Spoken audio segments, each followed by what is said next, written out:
अस्मद्गुरुभ्यो नमः। श्रीरङ्गसिंहगिरिदेशिकपादसेवा प्राप्ताखिलद्रविडवेदरहस्यजातं श्रीगौतमान्वयजमाश्रितभागधेयं गोपालदेशिकमहं शरणं प्रपद्ये।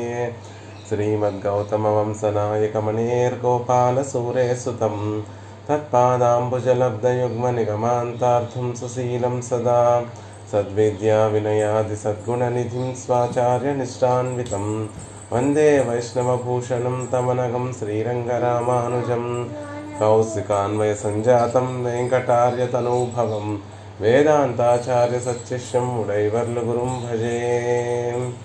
श्रीशैलेश इत्यादिप्रणतोऽस्मि नित्यं। श्रीपराशरभट्टार्यः श्रीरङ्गेशपुरोहितः श्रीवत्साङ्कसुतः श्रीमान् श्रेयसे मेस्तु भूयसे। उल्लासपल्लवितपालितसप्तलोके निर्वाहघोरकितनेमकटाक्षलीलां श्रीरङ्गहर्म्यदलमङ्गलदीपरेखां श्रीरङ्गराजमहिषीं श्रियमाश्रयामः।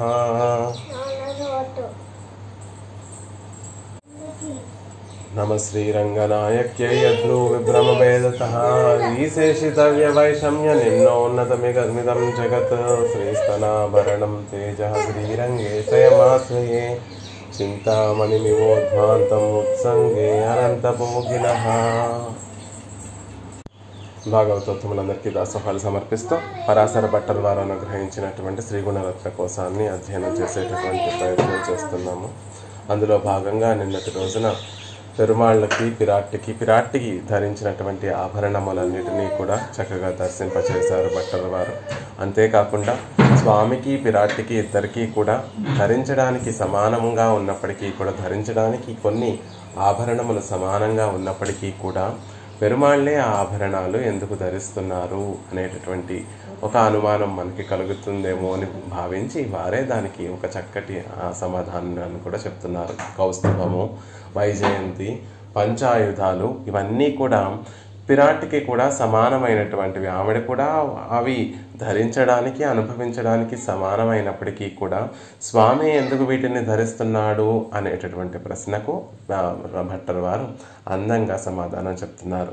రమణః స్వయమేవ బిభ్రత్ తద్భారకేదమివతే పరిహంతు కామః. తల్లి, నువ్వు వాటిని ధరిస్తే కలిగేటటువంటి ఖేదమును తప్పించడం కోసం, దానిని తొలగించడం కోసం రమణుడు రమణః నీ ప్రియుడైనటువంటి ఆ శ్రీరంగనాథుడు స్వయమేవ బిభ్రతు స్వయంగా ఆయనే ధరిస్తున్నాడు అనేటటువంటి విషయాన్ని చెప్తున్నారు.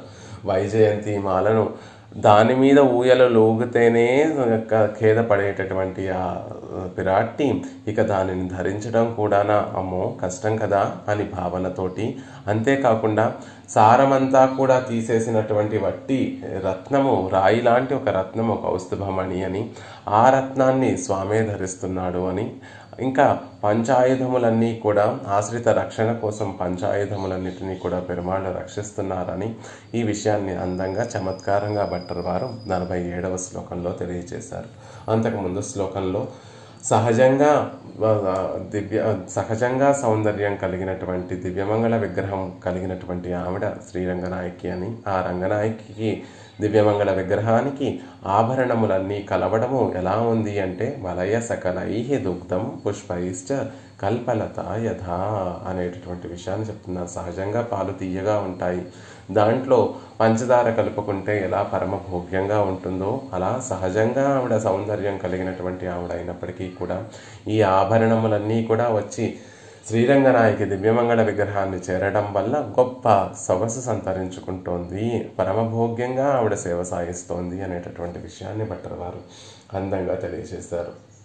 పై శ్లోకాలన్నీ కూడా మనం చూస్తే ఎలా తల్లి స్వామికి అనురూపంగా ఉంది, స్వామి ఎలా అయితే వేంచేసి ఉంటాడో ఆ స్వామికి తగినట్టుగా రూపము, గుణములు, దివ్యమంగళ విగ్రహము ఇవన్నీ కూడా స్వామికి తగినట్టుగా ఉన్నాయి అని చెప్తున్నారు. ఇప్పుడు ఆవిడ వృత్తం కూడా ఎలా ఉంటుంది అంటే, నడబడి ఎలా ఉంటుంది అంటే స్వామిని అనుసరించే ఉంటుంది అనేటటువంటి విషయాన్ని అతి భోగ్యంగా ఈ శ్లోకంలో తర్వాత శ్లోకంలో చెప్తున్నారు. స్వామితో పాటు గుణములు కూడా, కళ్యాణ గుణములు ఈవిడిలో కూడా సమానంగా ఉంటాయి.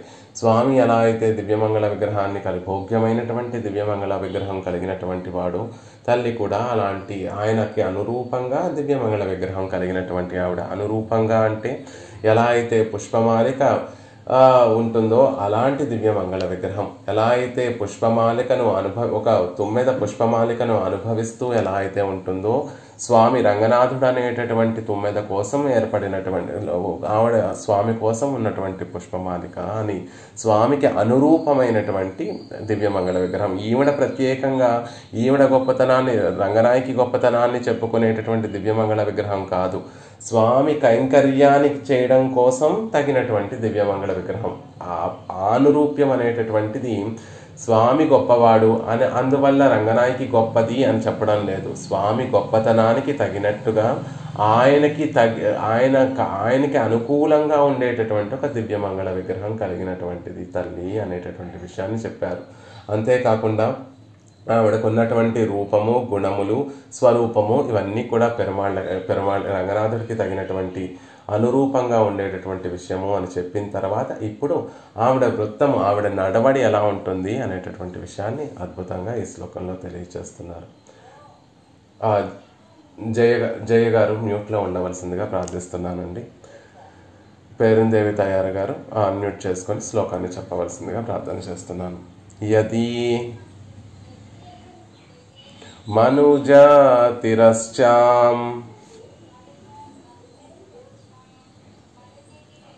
లీలయా తుల్యవృత్తైః అనుజనుః అనురూపా దేవి నావతరిష్యః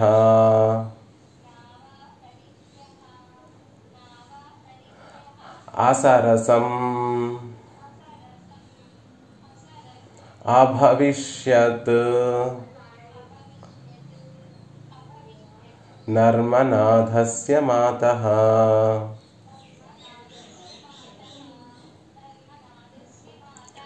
దరదళత్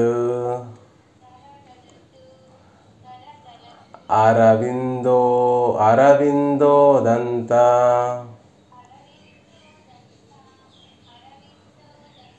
కాంతాయతాక్షి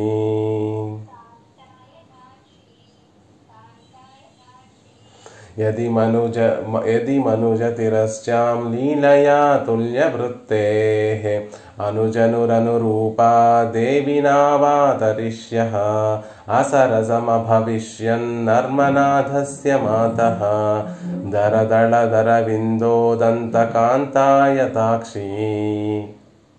దాసోహం తల్లి అద్భుతంగా ఆ చివరి పాదం ఏదైతే ఉందో అదంతా కూడా సంబోధన, తల్లి యొక్క విశేషణ, తల్లిని వివరించేటటువంటి ఒక విశేషణం. దర దళత్ అరవింద ఉదంత కాంతాయతాక్షి అని అద్భుతంగా భట్టర్ వారు తల్లిని సంబోధిస్తున్నారు. దర అంటే కొంచెం మెల్లగా విచ్చుకుంటున్నటువంటి తామర నేత్రముల, తామర రేకుల వంటి కన్నులు కలిగినటువంటి దాన అని అర్థము. దర అంటే అప్పుడే కొంచెం వికసిస్తున్నటువంటి, కొంచెంగా, దర అంటే కొంచెంగా, దళతు వికసించేటటువంటి, అరవింద తామర పువ్వు యొక్క, ఉదంత సామ్యాన్ని కలిగినటువంటిది. అంటే తల్లి యొక్క తిరునేత్రాలను చూస్తే ఏం గుర్తొస్తాయి అంటే అప్పుడే కొంచెంగా వికసించేటటువంటి తామర పువ్వు యొక్క రేకులు గుర్తొస్తాయి. కాబట్టి ఆ వార్తను కలిగినటువంటి, ఆ సామ్యాన్ని కలిగినటువంటి, కాంత ఆకర్షణీయమైనటువంటి, ఆయత విశాలమైనటువంటి, అక్షి నేత్రములు కలిగినటువంటి ఓ రంగనాయకి, దరదళదర విందోదంత కాంతాయతాక్షి అనే ఒకే పెద్ద పదాన్ని సంబోధనగా చెప్తున్నారు. ఆ తల్లి నేత్రాలను చూస్తే అప్పుడే వికసించేటటువంటి తామర పువ్వు రేకులలా ఉన్నాయి. అలాంటి గొప్ప సౌందర్యంతో నిండినటువంటి, ఆకర్షణీయమైనటువంటి, విశాలమైనటువంటి నేత్రములు కలిగినటువంటి శ్రీరంగనాయకి అని ఒక సంబోధన. ఈ శ్లోకంలో అద్భుతంగా 3 సంబోధనలు వేస్తున్నారు భట్టర్ వారు. ఇంకొకటి ఏమిటి అంటే మాతః తల్లి అని ఇంకొక సంబోధన వేస్తున్నారు. 3వ పాదంలో చివరి పదం మాతః అని తల్లి అంటున్నారు. దేవి అని ఇంకొక సంబోధన కూడా ఉంది. 2వ పాదంలో దేవి, ఓ దేవి శ్రీరంగనాయకి అని ఇంకొక సంబోధన కూడా ఉంది. లీలయా మొదటి పాదంలో లీలయా లీలతో పెరుమాళ్ళు ఏమిటి ఆయన యొక్క కర్తవ్యము అంటే ఈ లోకంలో ఉన్నటువంటి వారందరినీ కూడా సంరక్షించడమే దీక్షగా కలిగినటువంటి వాడు స్వామి. ఆయన స్వరూపం ఏమిటంటే రక్షించడమే స్వరూపం. ఆ రక్షించడం కోసం ఆయన ఈ లోకంలో అనేక మార్లు అవతరిస్తూ ఉన్నాడు. అలా అవతరించడము లీలతో తప్ప కర్మవశం వల్ల కాదు. లీలయ తన ఇష్టంతో తన సంకల్పంతో తన స్వేచ్ఛతోటి ఆయన ఈ లోకంలోకి అవతరిస్తున్నాడు. మనమందరం కూడా ఈ లోకంలో పుడుతున్నాం. దానికి కారణం మన కర్మను అనుభవించడానికి, కర్మ ఫలాలను అనుభవించడం కోసం ఈ లోకంలో పుడుతున్నాం.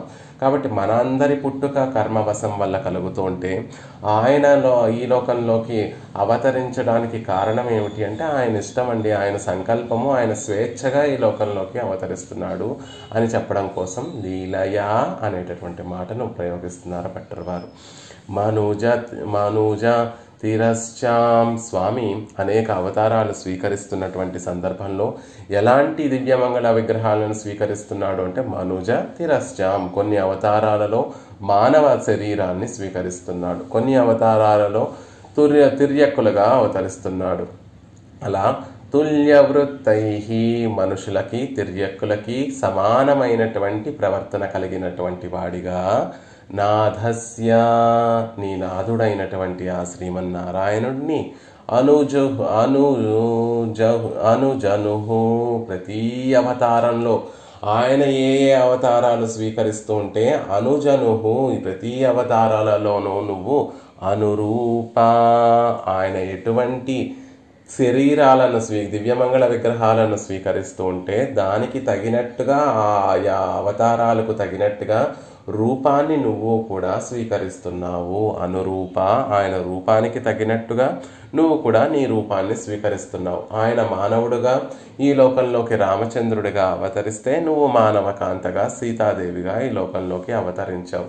ఆయన మత్స్యావతారాన్ని స్వీకరిస్తే దానికి తగినట్టుగా నువ్వు ఆ రూపాన్ని స్వీకరించావు. ఆయన ఏ అవతారాలు స్వీకరిస్తే ఆయా అవతారాలకి తగినటువంటి రూపాన్ని అనురూప ఆయనను అనుసరిస్తూ రూపాన్ని స్వీకరించావు. అలా రూపాన్ని కలిగినటువంటి దానివై నా అవతరిష్యది నువ్వు గనక అవతరించకపోయి ఉంటే ఇక్కడ ఎలా చెప్తున్నారు అంటే వ్యతిరేక అర్థంలో చెప్తున్నారు. అంటే తల్లి స్వామి అనేక రూపాలను స్వీకరించి లోకరక్షణార్థం ఈ లోకంలోకి అవతరిస్తున్నాడు. ఆయనతో పాటు నువ్వు గనక అవతరించి ఉండకపోయి ఉంటే ఆ అవతారములన్నీ కూడా వ్యర్థమైపోయి ఉండేవి అనేటటువంటి ఒక విషయాన్ని చెప్తున్నారు. కాబట్టి నా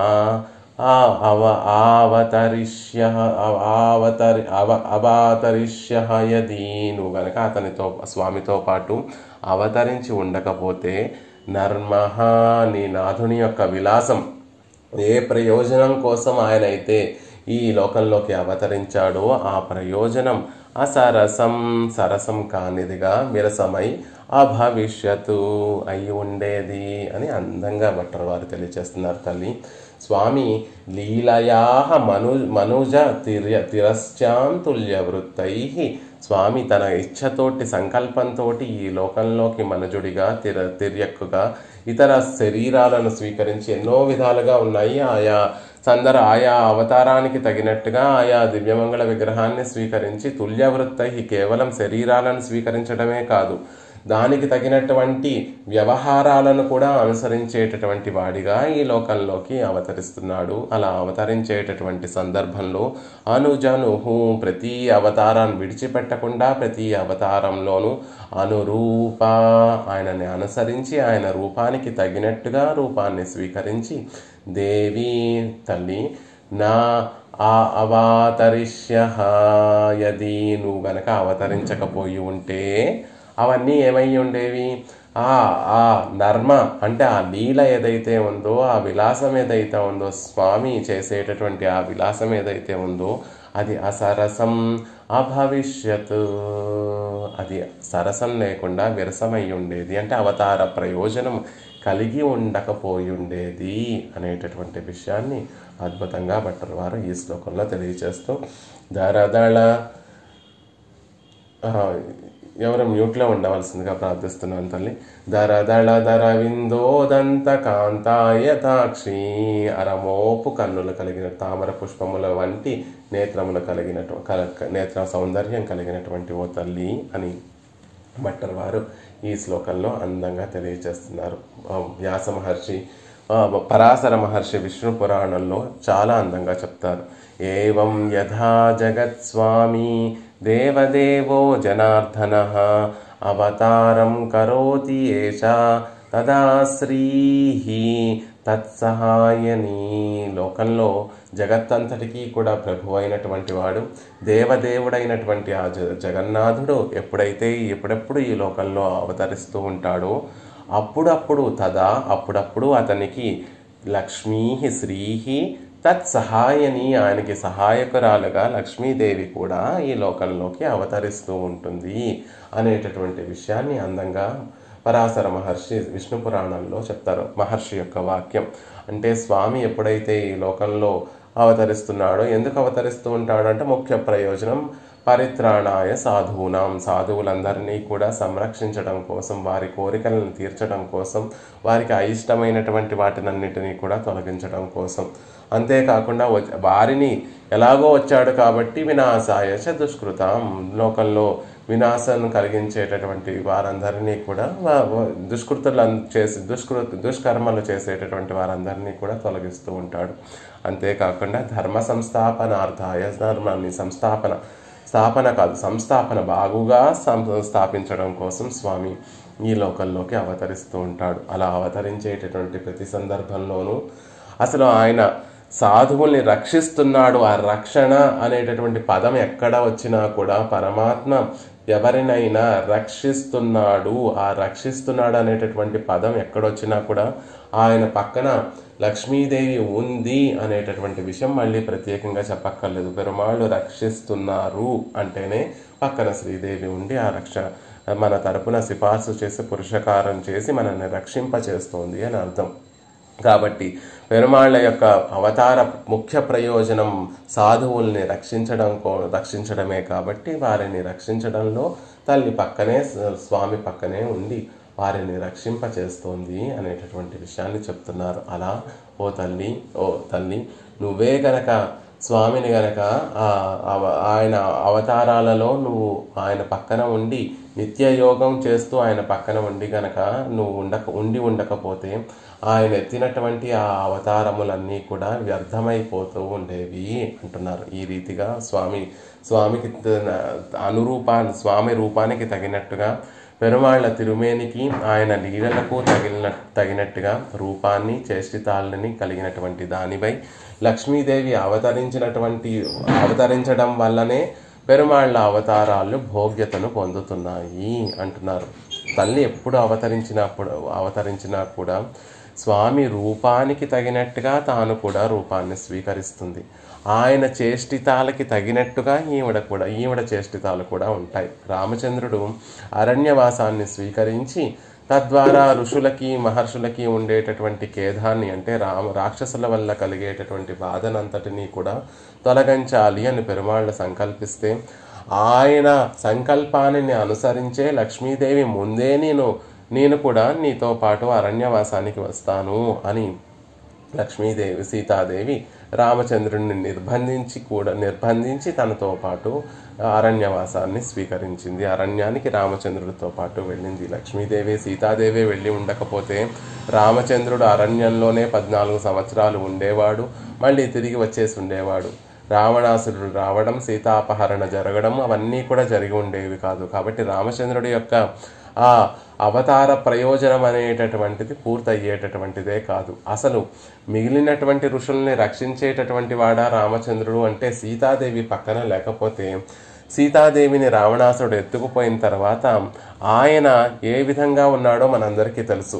ఆ వ్యధతోటి సీతాదేవిని కోల్పోయినటువంటి బాధతోటి, సీతాదేవి పక్కన లేకపోవడం అనేటటువంటి బాధతోటి రామచంద్రుడు తన క్లేశాన్ని పొంది, దుఃఖాన్ని పొంది ఏం చేస్తున్నాడో, ఎలా ఉన్నాడో అనేటటువంటి విషయము రామాయణంలో చక్కగా చెప్పబడింది. అంటే ఏమీ తనకి రుచించడం లేదు. సీతాదేవి పక్కన ఉంటే రామచంద్రుడు ఆనందంగా సంతోషంగా అందరినీ సంరక్షించేటటువంటి వాడయ్యాడు. సీతాదేవి పక్కన లేకపోతే జగత్తంతా కూడా తనకి శూన్యంగా కనిపిస్తోంది అని రామచంద్రుడే స్వయంగా ఎన్నో మార్లు ఆ దుఃఖాన్ని అంతటినీ కూడా తన మాటలలో చెప్పాడు. అలా స్వామి పక్కనే ఉండి, స్వామిని విడిచిపెట్టకుండా ప్రతి అవతారాలలోనూ స్వామి పక్కనే ఉండి ఆయన రూపానికి తగినటువంటి రూపాన్ని స్వీకరించి తల్లి ఆయన అవతార ప్రయోజనానికి సహకరిస్తోంది అనేటటువంటి విషయాన్ని అందంగా ఈ శ్లోకంలో తెలియజేస్తున్నారు.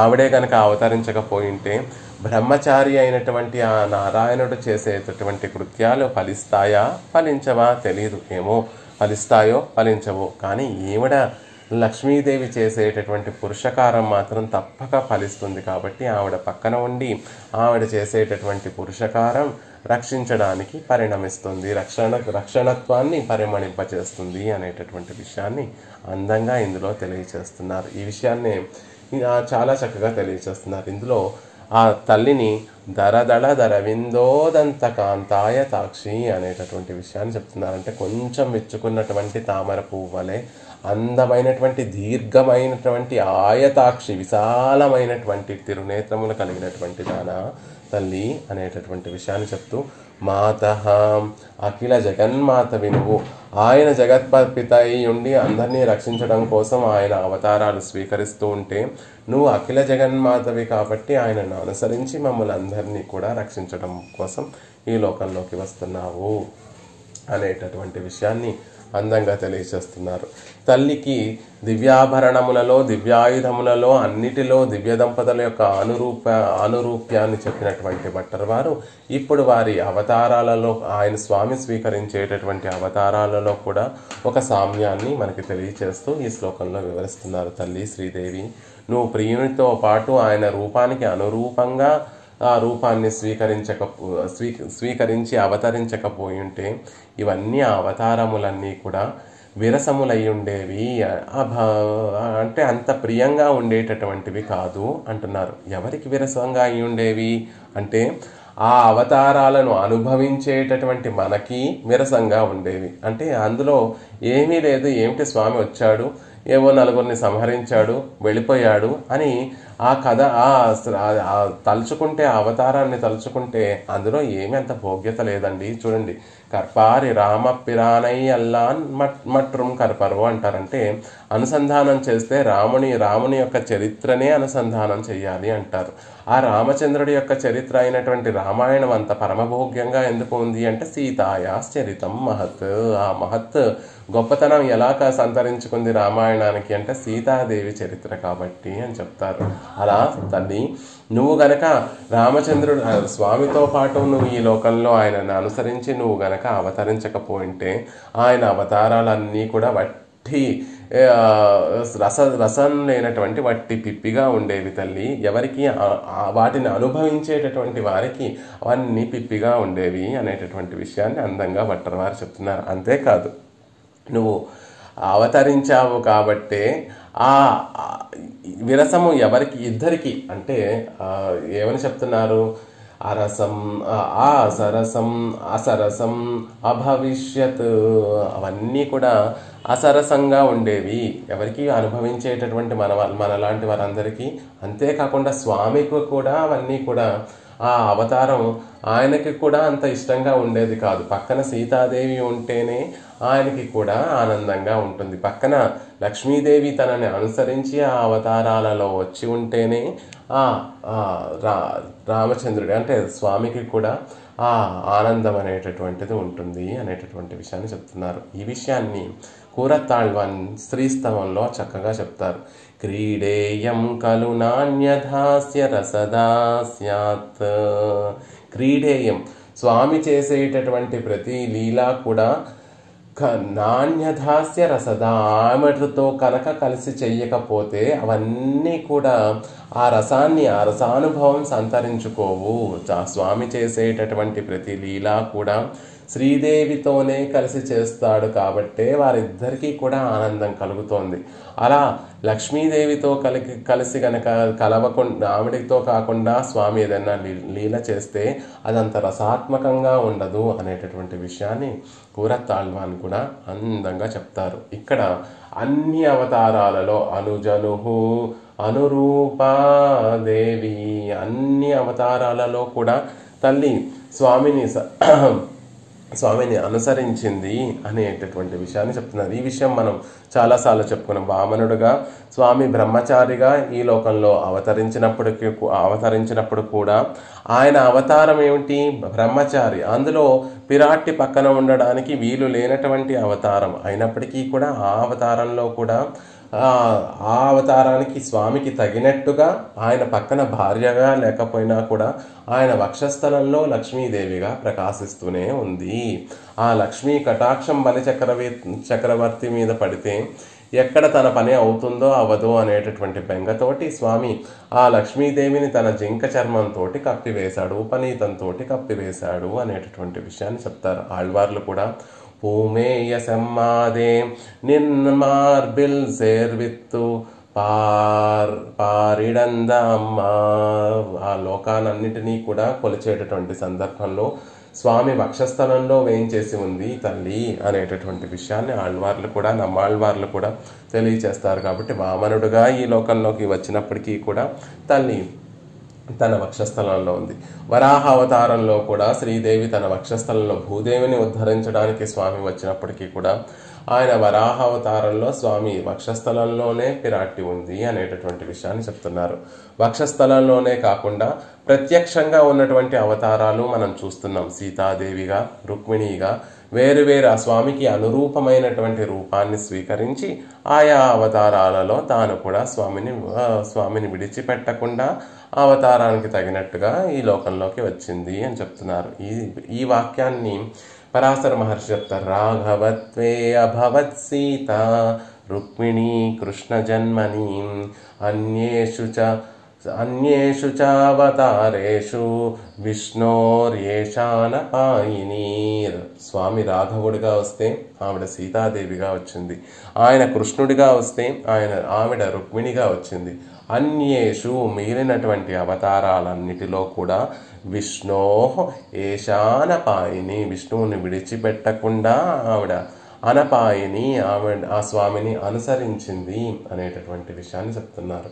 రాముని యొక్క చరిత్ర సీతాదేవి ఉండడం వల్లే రసవంతమైంది. లేకపోతే వామన చరిత్ర రసవంతం అవ్వడానికి, రామచరిత్ర రసవంతం అవ్వడానికి ఏదైనా సరే ఆ సీతాదేవి ఆ పిరాట్టి ఉండడం వల్లే ఆ అవతార ప్రయోజనం కలుగుతోంది. ఆ అవతారానికి ఒక అద్భుతమైనటువంటి రసానుభవం ఆ అవతారానికి ప్రయోజనం అవతారంలో కలిగి ఉండడానికి కారణం పిరాట్టియే. దేవియై పిరంద పిన్నర్ తీగత్తనై పోలుం సెయ్గై. ఆళ్వార్లు రామచంద్రుడి గురించి చెప్తూ, సీతను ఎడబాసిన తర్వాత నీ చర్యల్లో కృత్య విమూఢ అంటే స్వామి రామచంద్రుడు సీతాదేవిని ఎడబాసిన తర్వాత కొన్ని రోజులు పాపం ఆయన ఏం చేస్తున్నాడో తెలియడం లేదు. ఎక్కడ చూసినా ఏ విషయాన్ని చూసినా సీతాదేవి గుర్తే వస్తోంది. ఆ సీతాదేవి జ్ఞాపకాలతోటి కన్నీరు కారుస్తూ రామచంద్రుడు విలపిస్తూ దుఃఖాన్ని అనుభవిస్తూ తాను ఏ స్థితిలో ఉన్నాడో కూడా గమనించుకోలేనంత దీనమైనటువంటి స్థితిలో ఉన్నాడు రామచంద్రుడు అని చెప్తారు. ఆ రామచంద్రుడి మీద సీతా విరహంతో రామచంద్రుడి మీద పురుగులు పాకుతున్నా, ఆ తీగలు వచ్చి పడుతున్నా అవన్నిటినీ కూడా శరీర స్పృహ లేకుండా సీతాదేవితో ఎడబాసినటువంటి దుఃఖం కలగడం వల్ల ఆ దుఃఖంలో మునిగిపోయి ఉన్నాడు అని రామాయణంలో ఒక 2-3 శ్లోకాలలో రామచంద్రుడి యొక్క స్థితిని తెలియచేస్తారు. అలా సీతాదేవి లేకపోతే ఆ కొద్ది క్షణమే లేకపోయేసరికి అలా ఉన్నటువంటి రామచంద్రుడు అసలు తల్లి సీతగా అవతరించకపోయింటే ఆయన కృత్యములు ఎలా ఉండేవి అనేటటువంటి విషయాన్ని చెప్తున్నారు. అంతేకాకుండా ఎలా ఉంటుంది తల్లి యొక్క స్థితి అంటే తుల్యశీల వయోవృత్తాం తుల్యాభిజన లక్షణాం రాఘవోర్హతి వైదేహీం అని స్వామికి తగినట్టుగా అనురూపము అనేటటువంటి విషయానికి చెప్తున్నారు. అనుజనుహు అనురూపా దేవి నా అవాతరిష్య.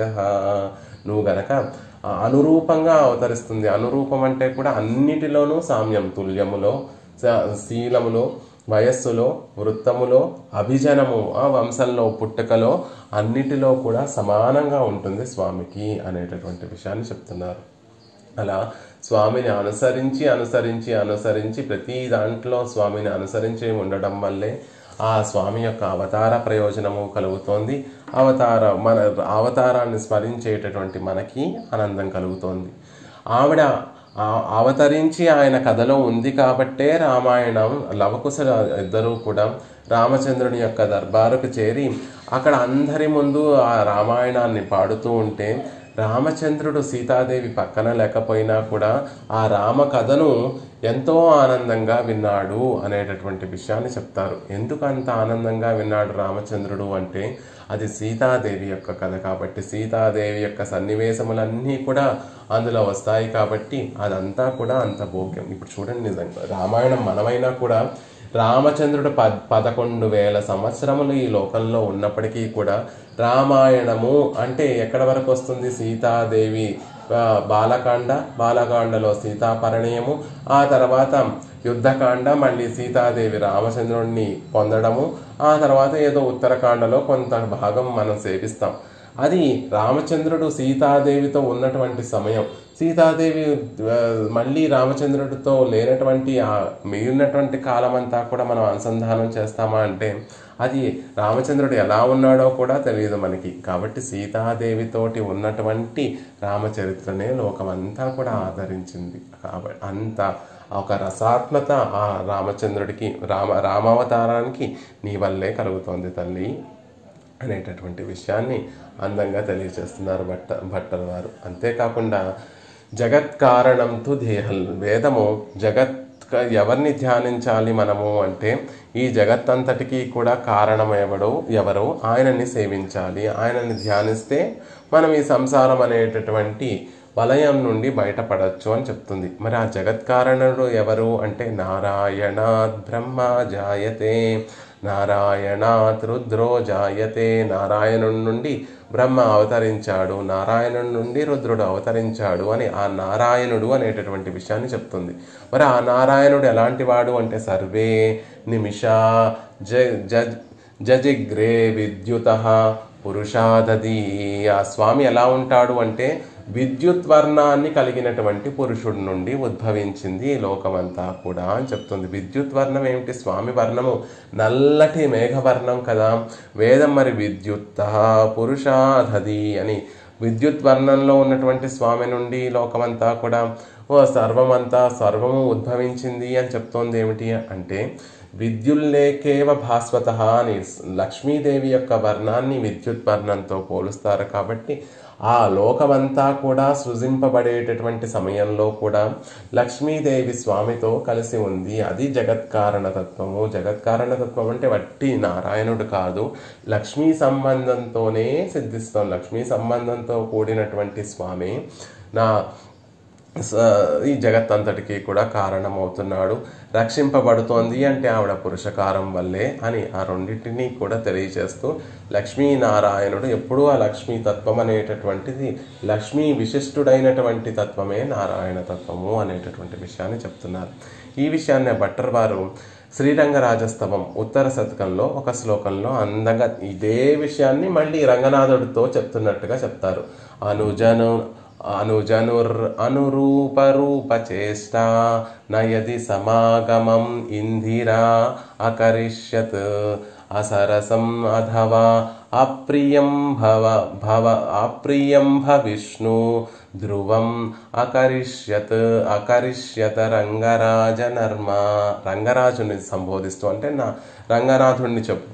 రంగనాథుడికి చెప్తూ ఈ విషయాన్నే మళ్ళీ చెప్తున్నారు. రంగనాథ ఇందిరాదేవి లక్ష్మీదేవి అనుజనుహు నీకు తగినటువంటి నీ అవతారాలన్నిటిలో కూడా అనురూప రూప చేష్టా, నీకు అనుగుణమైనటువంటి రూపాన్ని, లీలలను చేష్టితాలను కలిగినటువంటిదై, సమాగమం నీతో పాటు అవతారాలన్నిటిలోనూ నా అకరిష్యత్ వచ్చి ఉండకపోతే, నీ తే నర్మ నీ విలాసాలు ఏవైతే ఉన్నాయో, లీలలు ఏవైతే ఉన్నాయో, అసరసం సరసం కానిదిగా, అథవా లేక అప్రియం భవిష్ణు గర్హించడానికి అంటే ఆ అప్రియంగా అప్రియమైనటువంటివిగా ఉండేవి, అకరిష్యతు చేసి ఉండేది, ధ్రువం ఇది నిశ్చయం సుమా అని అక్కడ కూడా ఇదే అర్థాన్ని సేమ్ ఇక్కడ శ్రీగుణరత్న కోశంలో ఏవైతే పదములు వాడారో ఆ పదములనే మళ్ళీ శ్రీరంగరాజస్తవంలో ఉత్తర శతకంలో కూడా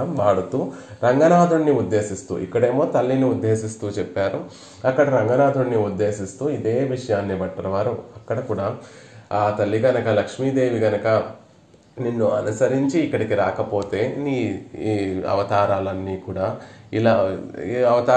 కూడా నిష్ప్రయోజనమై ఉండేవి, లేకపోతే అప్రియమై ఉండేవి, అవి అనుభవించేటటువంటి వారికి ప్రియాన్ని కలిగించేటటువంటివి కాదు అనేటటువంటి విషయాన్ని చెప్తున్నారు.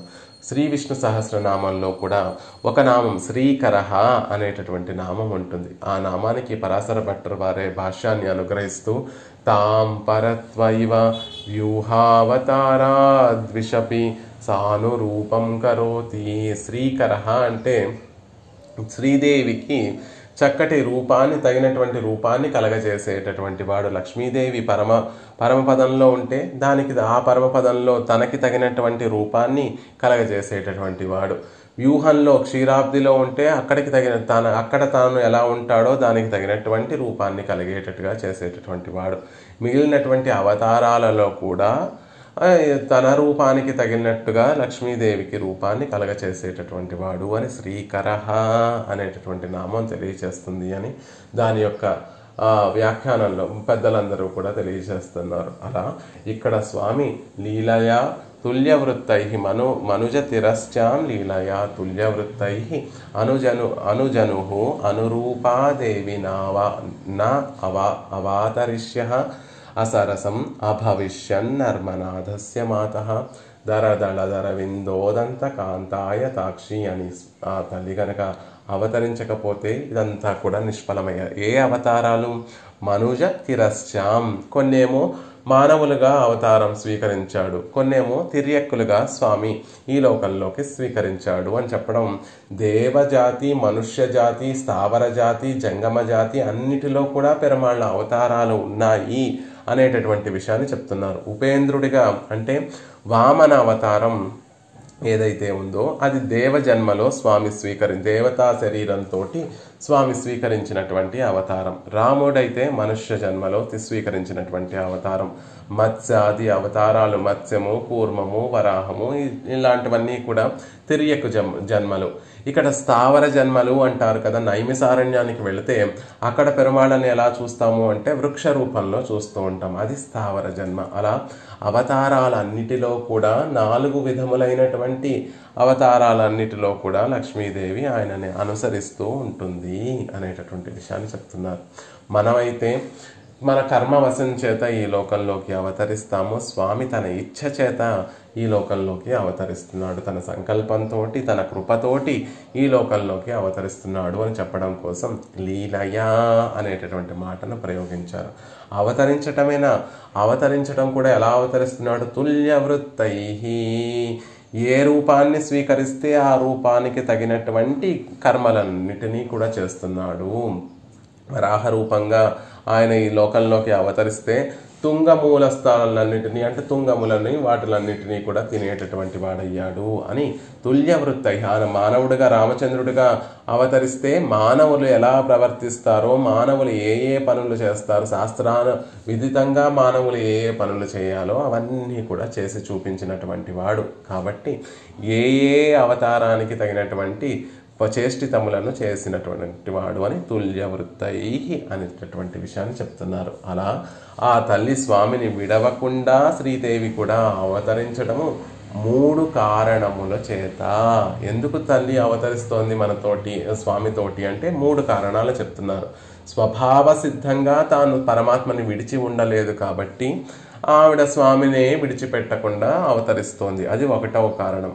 మాతృత్వము చేత స్వామి లోకమంతటికీ కూడా పిత అయితే ఈవిడ జగన్మాత కాబట్టి మాతృత్వం చేత అవతరిస్తోంది. కరుణ చేత అనేటటువంటి మనం అడిగామా తల్లి నువ్వు కూడా ఈ లోకంలోకి రావాలి అని మనం అడిగామా? అడగలేదు. అయినప్పటికీ కూడా తల్లి ఈ లోకంలోకి అవతరిస్తోంది దేనికి అంటే కరుణతోటి అనేటటువంటి విషయాన్ని 3 సంబోధనలు ఈ శ్లోకంలో ప్రత్యేకంగా 3 సంబోధనలు ఉండడం దేనికోసము అంటే ఈ 3 కారణాలు చెప్తున్నారు. అనుజనుహు అనురూప దేవి అని మొదటి కారణం. స్వభావ సిద్ధంగా దేవి అనేటటువంటి మాటకి దివ్ క్రీడాయాం అనేటటువంటి ధాతువు వల్ల క్రీడించడము అంటే లీలలు చేయడము, లీలలు చేసేటటువంటి ఆవిడ కాబట్టి దేవి అనేటటువంటి మాట. స్వభావ సిద్ధంగా స్వామి లీల చేయడం కోసం ఈ లోకంలోకి అవతరిస్తూ ఉంటే ఆయనని విడిచిపెట్టకుండా తల్లి ఉండదు కాబట్టి ఆయనతో కలిసి లీలానుభవం ఆవిడ కూడా చేస్తుంది కాబట్టి దేవి నువ్వు ఆయనని అనుసరించి ఈ లోకంలోకి వస్తున్నావు అని మొదటి కారణాన్ని దేవి అనేటటువంటి పద ప్రయోగంతో చెప్తున్నారు. కాదు తల్లి, అంతకన్నా గొప్పది ఏమిటి అంటే అసరసం అభవిష్యత్ నర్మనాథస్య మాతవి కాబట్టి మాతృత్వం ఉంది కాబట్టి నీ బిడ్డలు ఈ లోకంలో లీలా విభూతిలో సంసారంలో పడి కొట్టుమిట్టాడుతూ ఉంటే వారిని ఉద్ధరించడం కోసం స్వామి ఎప్పుడైతే అవతరిస్తున్నాడో ఆయనను అనుసరించి నువ్వు కూడా మాతృమూర్తివి కాబట్టి ఆ మాతృత్వం చేత మా అందరి మీద ఉండేటటువంటి ప్రేమ చేత నువ్వు ఈ లోకంలోకి అవతరిస్తున్నావు అని మాతః అనేటటువంటి పదాన్ని ప్రయోగించారు భట్టర్ వారు. అఖిల జగన్మాతవి కాబట్టి అవతరిస్తున్నావు అంటున్నారు. కాదు తల్లి, అంతకన్నా ఉత్తరోత్తరం అంటే ముందు ప్రయోగించినటువంటి మాట కన్నా తర్వాత చెప్పేటటువంటి మాట ఇంకా బలీయమైనటువంటిది. ముందు దేవి అని ప్రయోగించారు. ఆయన వస్తున్నాడు కాబట్టి ఆయనను విడిచి ఉండదు కాబట్టి ఆయనతో పాటు లీలను అనుభవిస్తుంది కాబట్టి ఆవిడ వచ్చింది అనేటటువంటి మాటను గుర్తు చేసుకుంటూ దేవి అన్నారు. కాదు ఆవిడ జగన్మాత కాబట్టి ఈ లోకంలోకి అవతరిస్తోంది అని మాతః అన్నారు. కాదు దర విందోదంత కాంతాయతాక్షి విశాలమైనటువంటి నేత్రములు కలిగినటువంటి దానివి కాబట్టి ఈ లోకంలోకి నువ్వు అవతరిస్తున్నావు. ఆ నేత్రములు చెప్పడము అంటే ఆ నేత్రాలలో తొణికిసలాడేటటువంటి కరుణ, పరిపూర్ణమైనటువంటి కరుణ. కాంతాయతాక్షి విశాలమైనటువంటి నేత్రముల్లో ఒక మెరుపు. కాంత అంటే అందము, సౌందర్యం కనిపిస్తోంది. అందుకని నువ్వు ఈ లోకంలోకి అవతరిస్తున్నావు. ఆ సౌందర్యం ఏమిటంటే పరిపూర్ణ కరుణతో నిండినటువంటి నేత్రములు అవి. అంటే కరుణ ఉప్పొంగి, మా మీద కరుణ ఉప్పొంగి నువ్వు ఈ లోకంలోకి నువ్వు అవతరిస్తున్నావు అనేటటువంటి విషయాన్ని అందంగా తెలియచేస్తున్నారు. చెప్పేటప్పుడు కూడా ఉదంతము, ఆ నేత్రాలను చూస్తే కరుణతో నిండినటువంటి నేత్రాలను చూస్తే ఎలా ఉంది అంటే అప్పుడే విచ్చుకుంటున్నటువంటి తామర పుష్పంలా ఉంది అనేటటువంటి విషయాన్ని తెలియచేస్తూ కేవలము మానవ తిర్యక్ స్థావరాది అవతారాలలో కాదు, ఇక్కడ శ్రీరంగంలో రంగనాథుడు ఇక్కడికి వచ్చి పవళించినప్పటికీ కూడా నువ్వు ఆయనని అనుసరించి నువ్వు రంగనాయకిగా ఇక్కడికి వచ్చి అవతరించావు అనేటటువంటి విషయాన్ని ఎదురుగుండా తల్లి చూస్తూ, తల్లి ఆ అవతారాలన్నీ కూడా మాకు అందనటువంటి అవతారాలు. ఆయన వామనుడుగా దేవజాతిలో వచ్చాడు.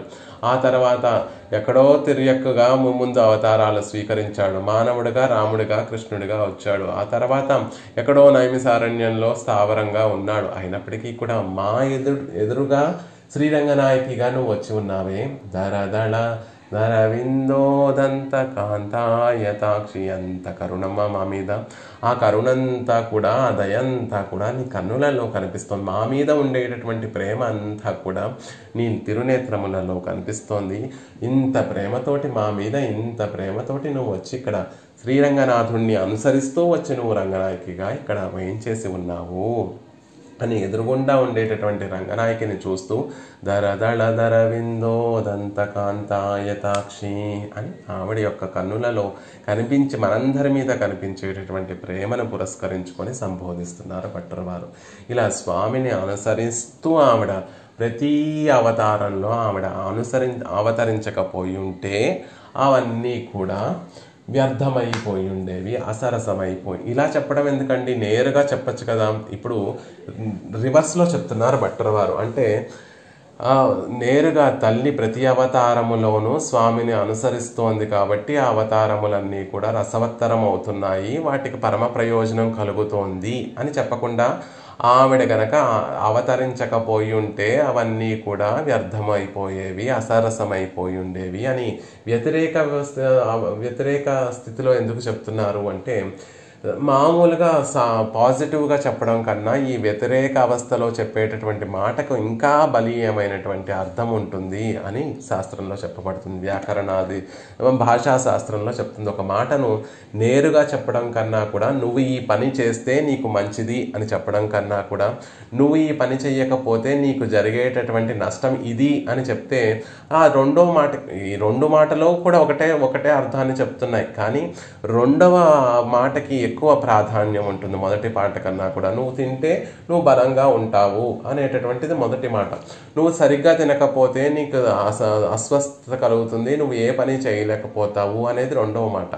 ఏది మనకి బాగా మన మీద బాగా ప్రభావితం చేస్తుంది అంటే రెండవ మాట బాగా ప్రభావితం చేస్తుంది. అలాగా ఇక్కడ కూడా ఆ వ్యతిరేక అర్థంలో చెప్పడానికి ఉండేటటువంటి కారణం ఏమిటి అంటే, ఇదే అలా తల్లి ప్రతి అవతారాలలో ఆవిడ వస్తోంది కాబట్టి అవన్నీ కూడా గొప్ప రసఘనమైనటువంటి అవతారాలుగా ఉంటున్నాయి. తల్లి లేకుండా స్వామి ఏ అవతారాన్ని స్వీకరించడు. రక్షణ అనేటటువంటిది ఆవిడ వల్లే కలుగుతోంది అనేటటువంటి విషయాన్ని అద్భుతంగా తెలియచేస్తున్నారు. అంటే ఈ లోకంలో స్వామి ఎవరినైనా రక్షిస్తున్నాడు అంటే అది ఆవిడ వల్లే. ఈ లోకంలో ఆయన అవతార ప్రయోజనం కలుగుతోంది అంటే అది ఆవిడ శ్రీరంగనాయకి స్వామిని అనుసరించడం వల్లే. పిళ్ళై లోకాచార్యుల వారు కూడా శ్రీవచన భూషణంలో ఈ సంబంధాన్ని చక్కగా ఒక చక్కటి సూత్రంలో చెప్తారు. అసహ్యమైనటువంటి అపచారాన్ని చేసినటువంటి కాకాసురుడి యొక్క ప్రాణం నిలిచింది, శ్రీ సీతాదేవి సాన్నిధ్యం వల్ల రక్షింపబడ్డాడు. పక్కన సీతాదేవి ఉండడం వల్ల చెయ్యకూడనటువంటి అపచారం చేసినటువంటి కాకాసురుడు యొక్క తల నిలబడింది అంటే ఎందుకు అంటే పక్కన సీతాదేవి ఉంది కాబట్టి. ఆ సాన్నిధ్యమే లేనందువల్ల అంతటి అపచారం చేయనటువంటి రావణాసుడి యొక్క ప్రాణాలు కోల్పోయాడు. దేనికి అంటే ఆ తల్లి పక్కన లేదు కాబట్టి. ఆ రోజు యుద్ధరంగంలో రామచంద్రుడి పక్కన కనుక సీతాదేవి ఉండుంటే రావణాసుడు కూడా బ్రతికిపోయేవాడు అనేటటువంటి విషయాన్ని అందంగా తెలియచేస్తారు. నిజంగా రావణాసుడు గొప్ప తప్పు చేశాడా, కాకాసురుడు గొప్ప తప్పు చేశాడా అంటే కాకాసురుడే గొప్ప తప్పు చేశాడు. రావణాసురుడి కన్నా కూడా అసహ్యమైనటువంటి అపచారం చేసినటువంటి వాడు ఎవరు అంటే కాకాసురుడే. అంత గొప్ప అపచారం చేసినటువంటి వాడు కూడా, అంత అసహ్యమైనటువంటి అపచారం చేసినటువంటి వాడు కూడా ప్రాణాలు నిలబెట్టుకోగలిగాడు అంటే దానికి కారణం సీతాదేవి సాన్నిధ్యం వల్ల. అది లేకపోవడం వల్లే అంతకన్నా తక్కువ తప్పు చేసినటువంటి రావణాసురుడు తన ప్రాణాలు కోల్పోయాడు అని ఒక చక్కటి సూత్రంలో శ్రీవచన భూషణంలో మనకి తెలియచేస్తారు. అలా లక్ష్మీదేవి పక్కన ఉండడం వల్లే ఆయన అవతార ప్రయోజనం కలుగుతోంది. అంతమంది పరమాత్మ యొక్క లీలలన్నిటినీ కూడా తలుచుకొని మహనీయులందరూ కూడా ఆనందపడిపోతున్నారు అంటే దానికి కారణం, అంత రసానుభవం ఆ లీలల్లో ఉంది అంటే దానికి కారణం పక్కన లక్ష్మీదేవి ఉండడం వల్లే అనేటటువంటి విషయాన్ని అందంగా భట్టరవారు తెలియజేస్తున్నారు. ఈ విషయాన్ని వేదాంత దేశకుల వారు కూడా శ్రీస్తుతి అనేటటువంటి ఒక స్తోత్రంలో 10వ శ్లోకంలో అందంగా తెలియజేస్తారు. ఆపన్నార్తి ప్రశమన విధౌ బద్ధ దీక్షస్య విష్ణోః ఆచక్యుస్త్వాం ప్రియ సహచరీం ఐకమత్యోపపన్నాం ప్రాదుర్భావైరపి సమతనుః ప్రాధ్వమన్మీయసే త్వం ధూరోక్షతి క్షిప్తైరివ మధురతా దుగ్ధరాసైః తరంగైః. అద్భుతమైనటువంటి శ్లోకం. స్వామి ఈ విష్ణువు యొక్క కర్తవ్యం ఏమిటి అంటే ఆపన్నార్తి ప్రశమన విధౌ బద్ధ దీక్షస్య విష్ణు. స్వామి శ్రీమన్నారాయణుడు విష్ణువు అంతటా ఉన్నటువంటి ఆ విష్ణువు ఒక దీక్షను పూనాడండి. ఆ దీక్ష ఏమిటి అంటే ఆపన్నార్తి ప్రశమనము. ఎవరైతే ఆపన్నులు ఉంటారో వారికి కలిగేటటువంటి ఆర్తినంతటినీ కూడా తొలగించడము ఆయన యొక్క విధి అని, నా కర్తవ్యము అని ఒక బద్ధ దీక్షను స్వీకరించాడు. చూడండి ఎంత అందంగా ప్రయోగించారు అంటే, దుష్ట శిక్షణ చేయడము స్వామి యొక్క విధి కాదు. ఆయన బద్ధ దీక్షుడు ఎందుకు అవుతున్నాడు అంటే దుష్ట శిక్షణ చేయడం కోసం బద్ధ దీక్షను వహించడం లేదు. ధర్మ సంస్థాపనకి బద్ధ దీక్షను వహించడం లేదు. ఆయన ఎందుకు దీక్షను వహించాడు అంటే ఆపన్నార్తి ప్రశమన విధౌ. ఆపన్నులు ఎవరైతే ఉన్నారో వారి ఆర్తిని ఉపశమనం చేయడం కోసం. ఆళ్వార్లు లాంటి వారందరూ కూడా స్వామి నిన్ను ఒక్కసారి సేవించాలయ్యా. మహర్షులందరూ తపస్సు చేసేటటువంటి మహర్షులు మునులు అందరూ కూడా భగవంతుణ్ణి తమ చర్మచక్షువులతోటి చూడాలి అనేటటువంటి ఆర్తి కలిగినటువంటి వారు.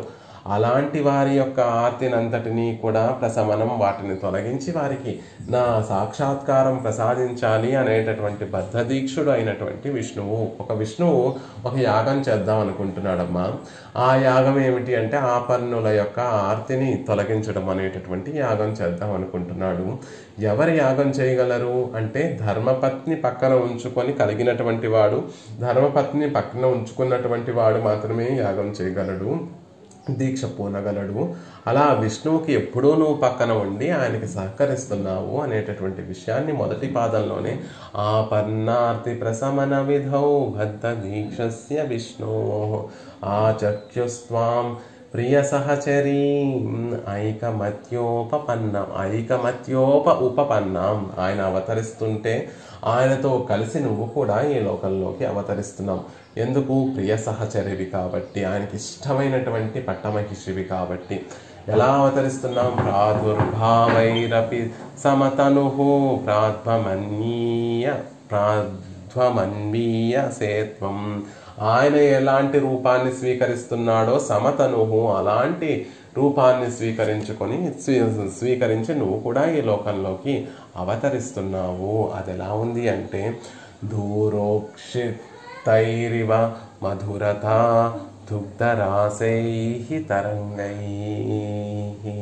స్వామి ఎన్ని అవతారాలు స్వీకరిస్తాడు అంటే తెలియదు. ఎన్నో బోల్డ్ అన్ని అవతారాలు స్వీకరిస్తాడు. ప్రధానంగా దశావతారాలు అని చెప్పుకుంటాం, లేకపోతే భాగవతం ఒక 24 అవతారాలను తెలియజేస్తుంది. కానీ స్వామి యొక్క అవతారాలు అసంఖ్యాకములైనటువంటివి. ఎలా ఉంది, ఎలా చెప్పగలము అంటే ఒక సముద్రంలో ఎన్ని అలలైతే వస్తూ ఉంటాయో అన్ని లెక్క ఉంటుందా? సముద్రంలో ఎన్ని అలలు వస్తాయో తెలియదు కదా. అలా స్వామి యొక్క అవతారములన్నీ కూడా సామాన్య సముద్రంలో కాదు, క్షీర సముద్రం దుగ్ధరాసైః తరంగైః. దుగ్ధరాశి క్షీర సముద్రంలో తరంగాలుగా స్వామి యొక్క అవతారాలు ఉంటే, క్షీరసాగర తరంగాలలో వట్టి సముద్ర తరంగాలైతే ఉప్పగా ఉంటాయి, క్షీరసాగర తరంగములైతే ఒక మాధుర్యముతో ఉంటాయి, పాలు తీయగా ఉంటాయి కాబట్టి మాధుర్యంతో నిండి ఉంటాయి. మరి ఆ మాధుర్యం ఎలా వస్తోంది ఆ తరంగాలకి అంటే దూరోక్షిప్తైరివ మధురతా దుగ్ధరాసై తరంగై. తల్లి, నువ్వు ఆ ప్రతి అవతారంలో స్వామిని అనుసరించి రావడం వల్ల ఆ తరంగాలన్నిటికీ కూడా ఒక మధురత కలుగుతోంది. స్వామి అవతారాలని క్షీరసాగర తరంగాలతోటి పోలుస్తున్నారు. ఎన్ని ఉంటాయో లెక్క ఉండవు. అవి ఎక్కడో సముద్ర లోపల మొదలయ్యి చివరికి తీరానికి వస్తూ ఉంటాయి. ఆ తీరానికి వచ్చేటటువంటి సందర్భానికి అవి ఏమైనా మాధుర్యాన్ని కోల్పోతున్నాయా ఆ తరంగాలు అంటే లేదు.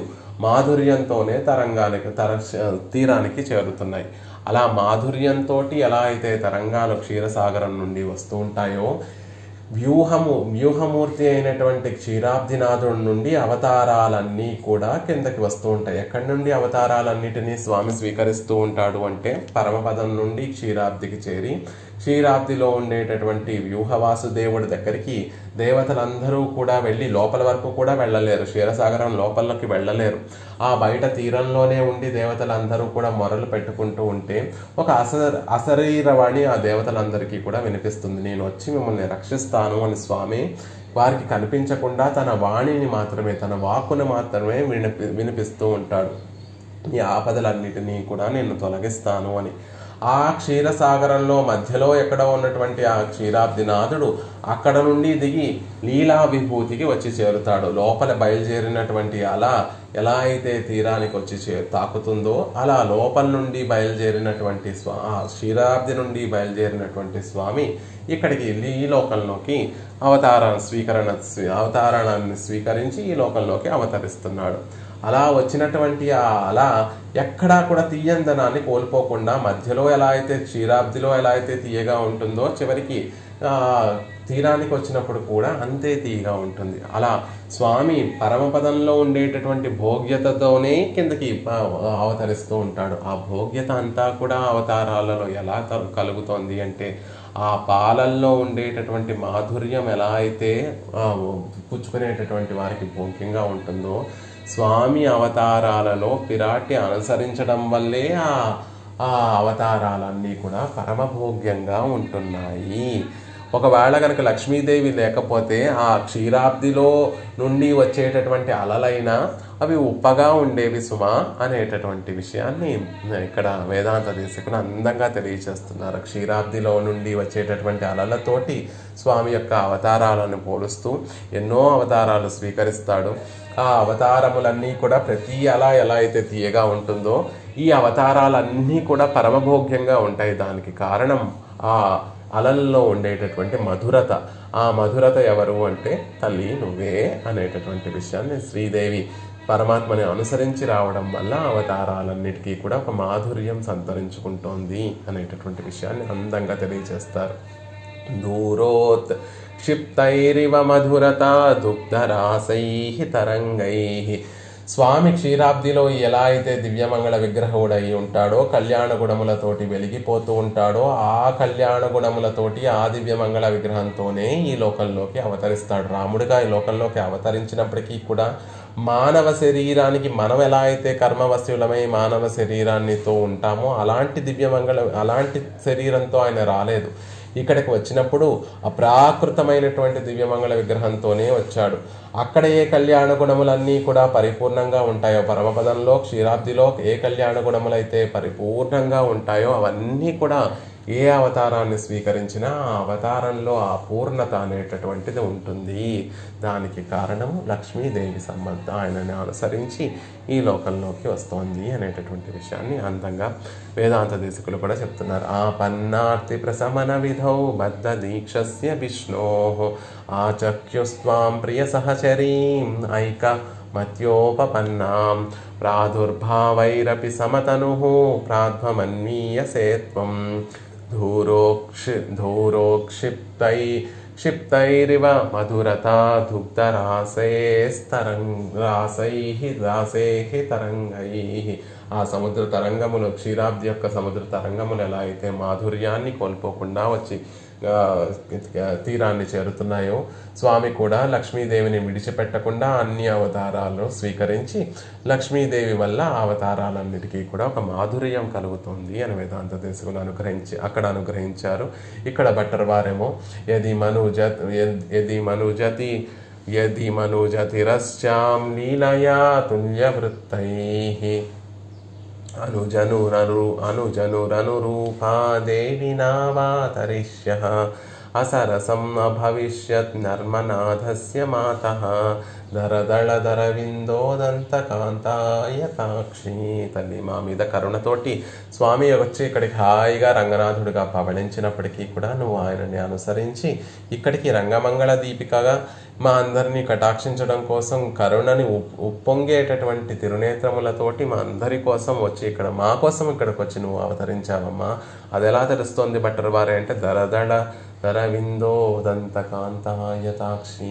ఆరమోపుగా తెరిచినటువంటి తిరునేత్రములలో కరుణ ఉప్పొంగుతోంది, మా మీద ప్రేమ ఉప్పొంగుతోంది, ఇదే నిదర్శనము అనేటటువంటి విషయాన్ని భట్టర్ వారు అందంగా ఈ శ్లోకంలో అనుగ్రహించారు. అలా ప్రతి అవతారాన్ని మధురంగా చేసేటటువంటి ఆ లక్ష్మీదేవి కటాక్షమును మనందరి మీద కూడా సరసంగా చేసేటటువంటి, రసభరితంగా చేసేటటువంటి ఆ రంగనాయకి కటాక్షమును మనందరి మీద కురవాలి అని ప్రార్థిస్తూ శ్రీమతే రమ్యజామాతృమునీంద్రాయ మహాత్మనే శ్రీరంగవాసినే భూయాత్ నిత్యశ్రీ నిత్యమంగళం సటారేటిరాత్ ప్రోక్త త్రయ్యంతార్థ ప్రదాయనే అస్మదాచార్యవర్యాయ గోపాలార్యాయ మంగళం.